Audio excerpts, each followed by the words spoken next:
Both in the Istanbul and Brussels terror attack, the terrorists did not board the aircraft. Their aim was not even to hijack the aircraft. They created terror and worldwide headlines by entering the airport and killing passengers. There is clear and present danger to passengers even in India. The government's comprehensive security review aims to stop terrorists even before they reach the airport building. Their effort is to scan perhaps every car, every bus, every passenger. That's not an easy task. But let me now get you details of this very ambitious plan that security forces plan to unveil to make airports safer for all of us. This is an India First exclusive. March 22, 2016, Brussels.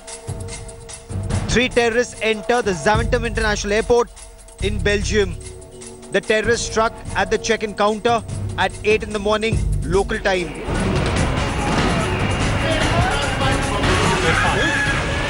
The bombs detonated seconds apart, killing 14 people and injuring 92 passengers.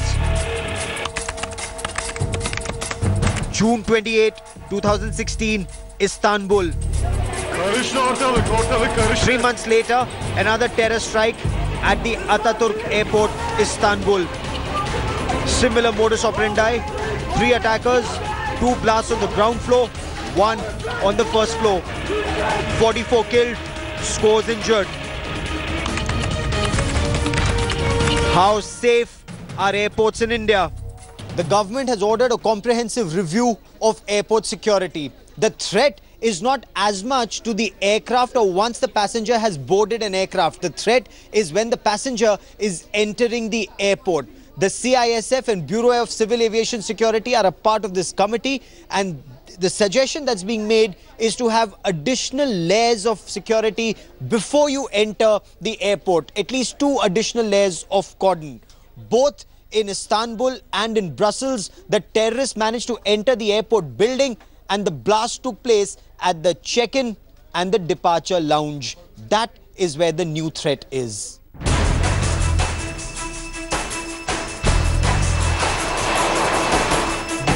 As part of the comprehensive overhaul, the CISF has proposed setting up of at least 2 layers of cordon before the airport.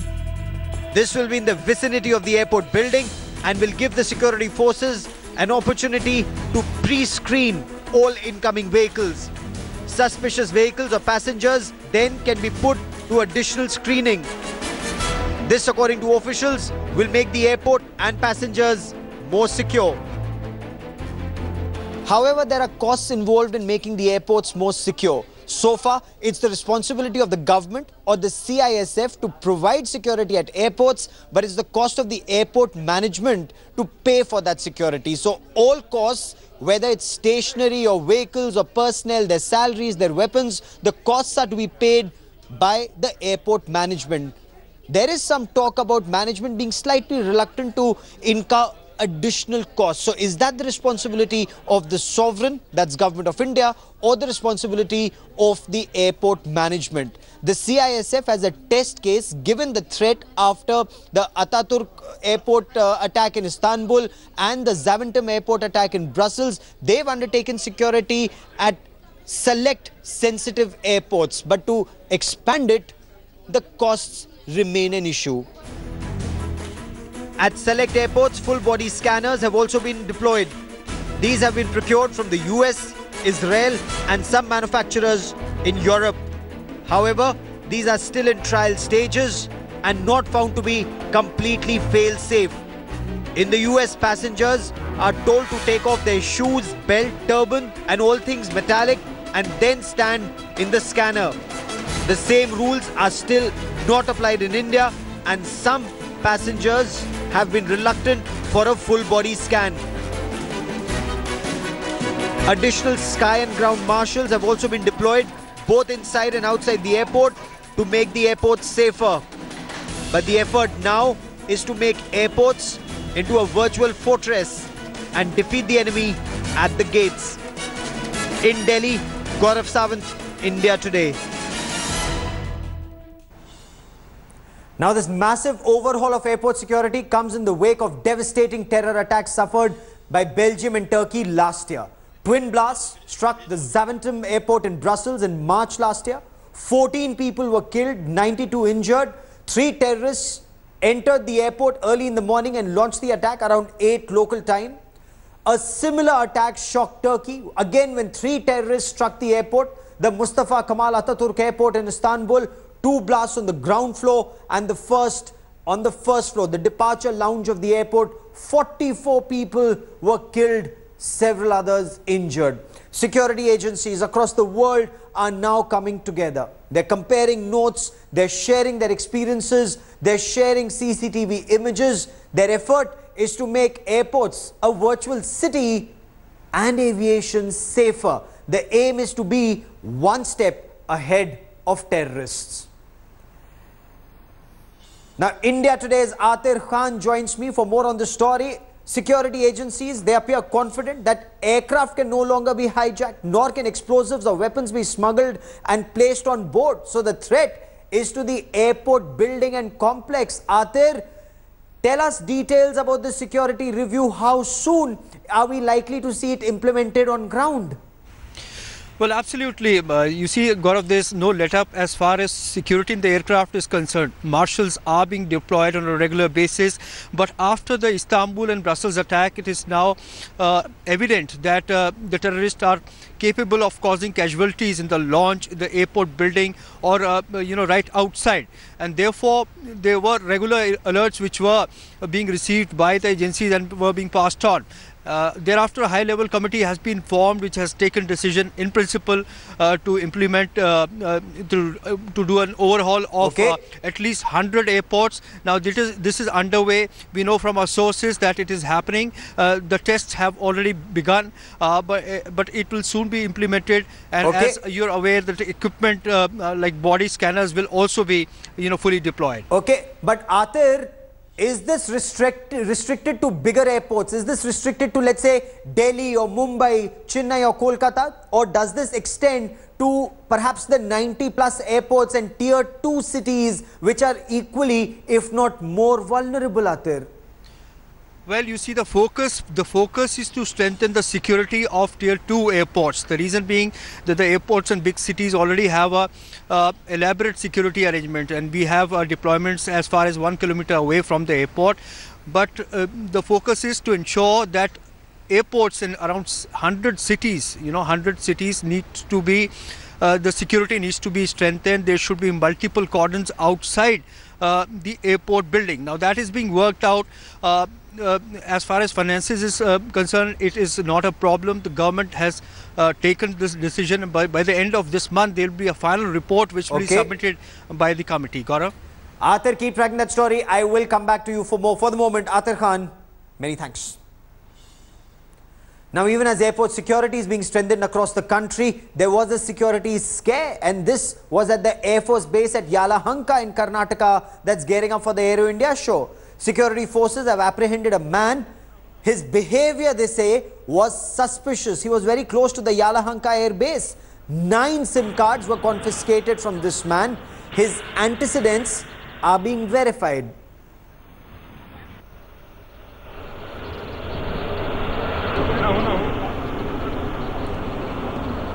And those are images you see of the Yelahanka Air Base. It's gearing up for Aero India show. You will have airpass from across the world displaying the best of what they have in store for India. Make in India is a prominent theme. We'll see the Hawk advanced jet trainers. We'll see fighters. We'll also see passenger aircraft, and Make in India remains the theme. Nolan Pinto joins me with the latest on the story. Nolan, what more do we know about this man who was detained? Why did he have 9 SIM cards? Well, Gaurav, the incident actually took place on the 4th of February. This is what the police are telling us. He's aged 24. He was arrested based on suspicious activity.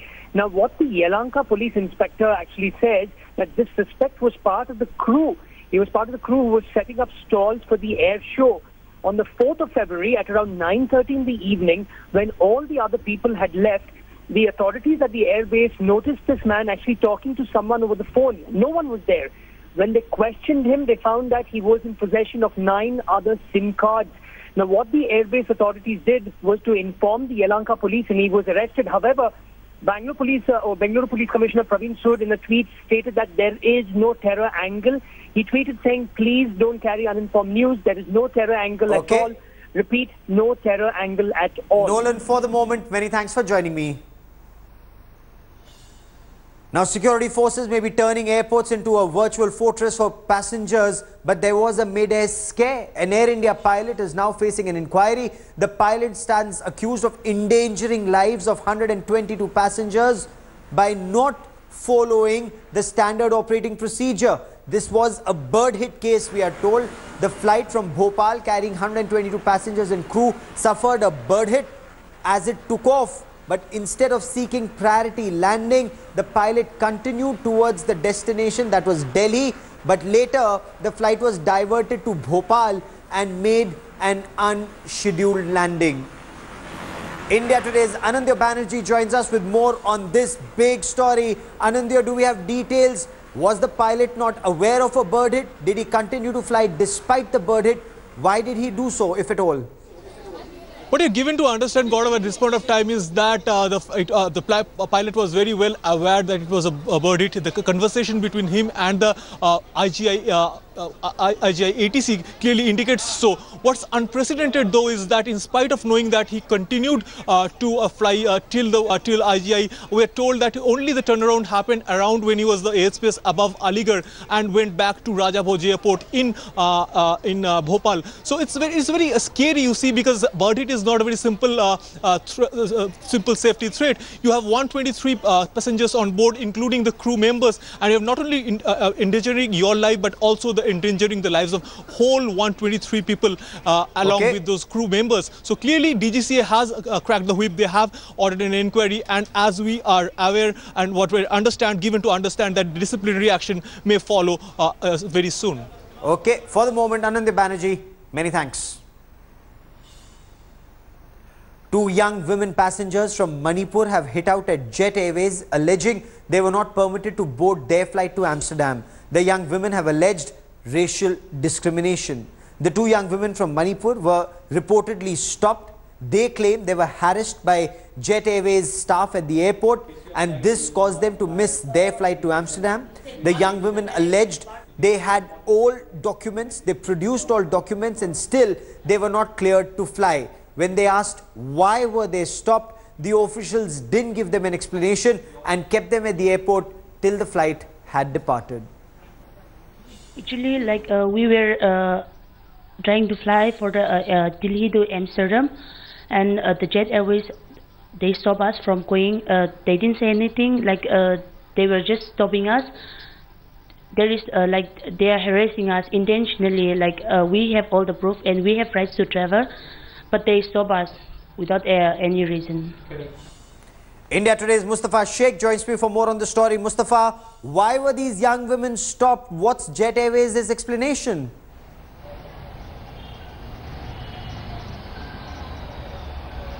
Of course, Gaurav, the statement which has been given by Jet Airways is that they don't have port sharing with the last transit airport where these people were landing to the island which they wanted to go. But we have spoken to the employer there, and she has said that there have been hundreds of people from India who have travelled on the same ticket with same transit and flights. So this is something which of an exception which has taken place, to which the Jet Airways has blamed the routing. But again, there was 1 lakh rupees per ticket. The total expenditure and loss which these girls have gone through is 2 lakh of rupees. So who will pay for it?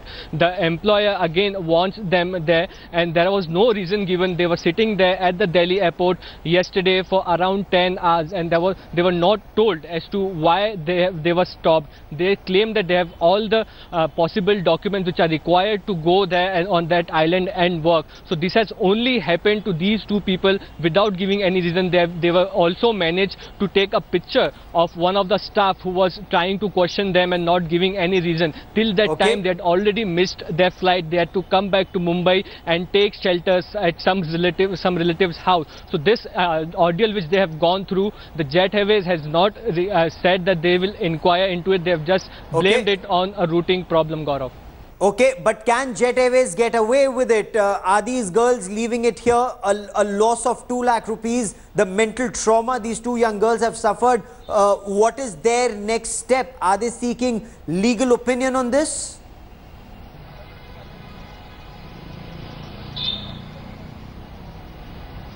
Yes, of course, Gaurav, there has been the employer at the Caribbean island. She is doing all of this. She is trying to reach as many as people possible, and they are looking for their options as to what and how they can take it forward. The girls, as it seems, when we had met them, they were scared and nervous. They didn't know what to do because it was really frightening for them to be targeted in this manner, and that's why they have till now not consulted any authorities. But yes, soon they will jot down their options and they will take it through a right channel so that it doesn't happen to anybody else, Gaurav. Okay, keep tracking that story, Mustafa. I will come back to you for more. For the moment, many thanks.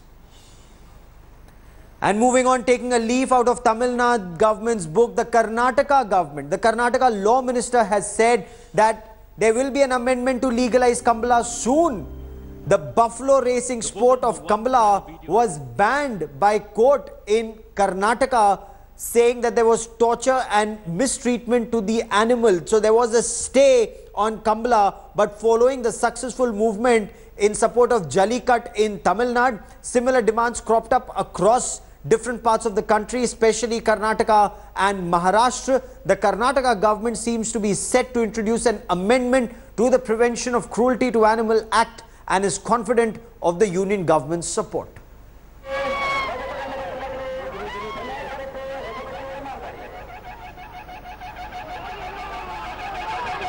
And shocking images coming from the coastal town of Chirala in Andhra Pradesh. A local journalist was brutally assaulted by the brother of a ruling TDP MLA just about 100 kilometers from the capital Vijayawada. Look at these shocking images. The journalist M. Nagarjun Reddy had reportedly exposed corruption by politicians in this area, and angry MLA's relatives and his cronies, they cornered the journalist in the market and thrashed him in broad daylight. The MLA allegedly forged documents and got loans earmarked for economically backward people. The journalist, of course, suffered severe injuries on his head and hands and has been admitted to hospital.